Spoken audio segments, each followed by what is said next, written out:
Well, Natasha Akpoti is live now. She's at our Abuja office now. Let's speak with her to get more about allegations leveled against INEC. Thank you very much, Natasha Akpoti, for joining in at this time. Well, INEC says it hasn't reached a decision on disqualification or otherwise of political parties and their candidates. So what's the situation of things now regarding SDP's complaints? Thank you very much, Kemi, for having me. And I'd like to say that INEC today is not being honest. I actually had a session with the Professor Yakubu himself on Monday, and he told me to my face in the presence of some INEC commissioners, including Hajia, what's her name again, Zachary. And he told me straight away that because the nomination of my deputy is invalid, therefore, I stand to be disqualified.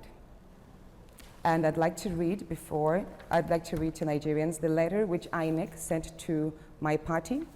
It states here, amongst others, that consequently, in line with the provision of the Constitution and in the light of the personal qualifications of the candidates submitted by your party, the nomination of Mohammed Bashir Yakubu as the deputy governorship candidate of your party for the 16th November 2019 governorship election in Kogi State is invalid. So this letter from INEC to SDP actually specifies that my deputy is invalid. On account of his age? There's actually a room for substitution. 34. On account of his 34-year-old engineer. Right, so INEC's position that is on account of his age. Yes, INEC here tries to rely on the Nigerian Constitution on sections 117B and 187(2) of the 1999 Constitution, which stipulates 35 years as the minimum age requirement for any individual to participate in the governorship or deputy governorship position in Nigeria. All right. So now, Yakubu is actually 34 years old. So, but I'd like to say this. When we got this letter, what we did is file in the withdrawal of Mr. Yakubu and an application for Mr. Adams, who is a 48-year-old engineer. Now, we actually have a window of substitution, which ended at 6 p.m. on Monday. And when we sent in on the 18th of September, INEC rejected our request for substitution. On what grounds? Then on Monday, they just said because I had erred.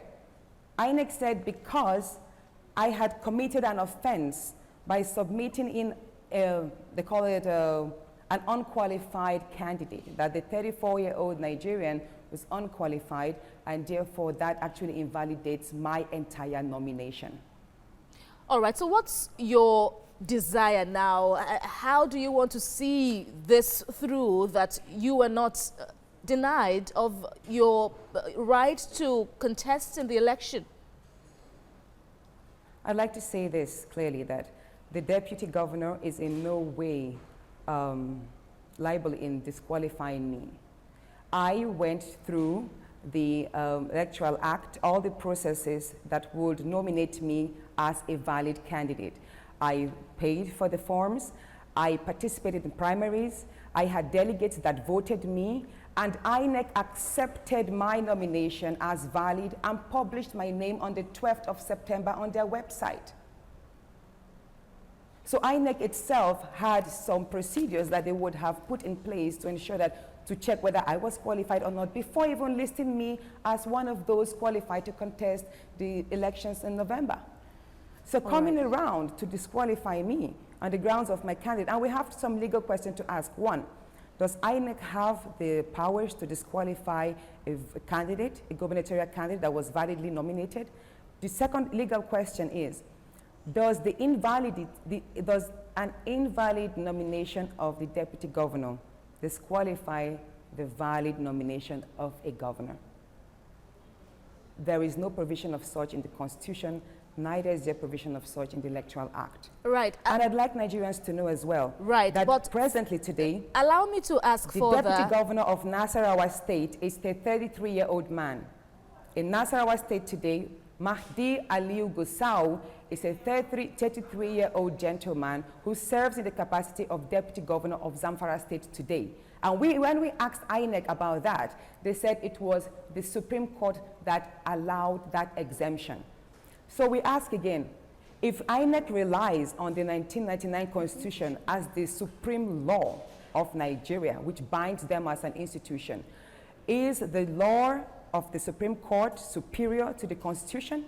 And we as well know that over time, decisions of the court have somehow influenced the amendment of constitutions. That means the INEC should have waited for the decision of the Supreme Court with regards to the Nasarawa State Deputy Governor, or Zamfara State Deputy Governor, to have been effected into law and then apply that to every other person, probably with the next not too young to run bill. Natasha Akpoti, but then choosing to allow the Deputy Governor of Zamfara State to go on and hold me liable, at this time. That's wrong. Natasha Akpoti, thanks again for your time.